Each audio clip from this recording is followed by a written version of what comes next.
Hey guys, you're making biryani chicken and all of these are spices. So I'll take you one by one all the spices that you need to make the biryani. We have oil, 4 blended tomato, we have garlic, dawa ya pilau, maziwa mala, salt, 1 chicken, rice, tomato paste, mixed spices optional.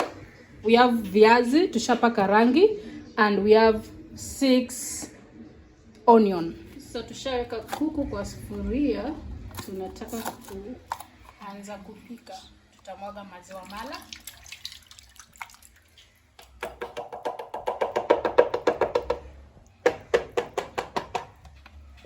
Tushamwaga maziwa mala.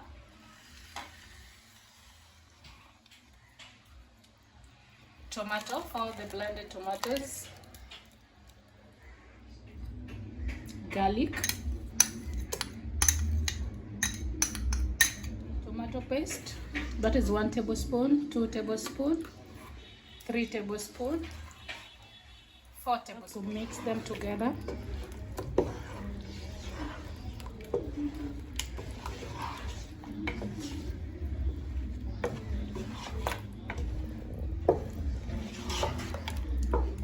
The mixed spices, which I said is just optional. If you don't like it, you don't use it. If you don't even have it, also it's okay. Dawa ya pilau. So I know all of you will be asking, mbona sijaweka chumvi? Chumvi iliwekwa kwa garlic. Sasa zile tulikuwa tunabonda garlic. So just in case you are wondering, chumvi iko wapi? Oil. We want to fry onion. So yes, this is oil. We have to let it eat well. So we are putting the onions. And this is the hardest part. Kupika biryani hii ndio inakuanga the hardest part. Kupika kitunguu paka ziive. Guys, zimekuwa colored tayari.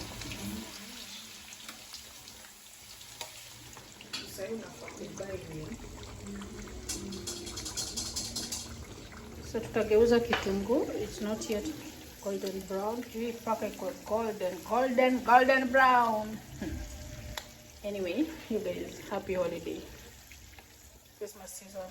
Ukiona kama hii ndio naweza pikia familia pia sio mbaya.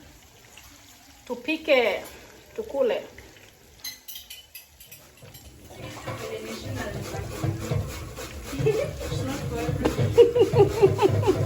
Onions are ready. You can see the crunchy, and then we're going to put them aside. That's we're going to put them in the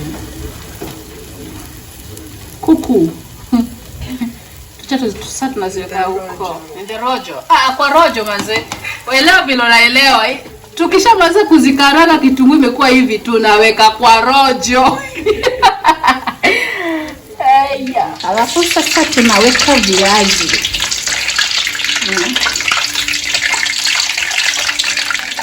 Tushaweka viazi after deep frying them to make a viazi.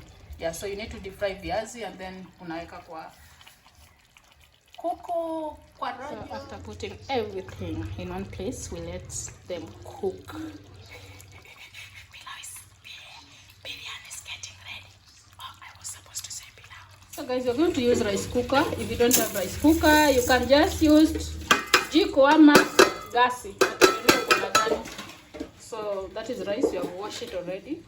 So we put water. That is 1. So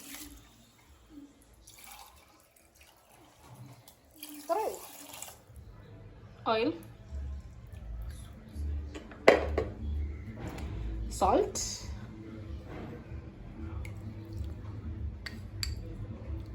so for that we'll have to mix the rice and let it boil. We are going to put the food color. This is what you guys always see, that biryani kona color, so this is what you're putting. Yes. And guys, finally the food is ready. I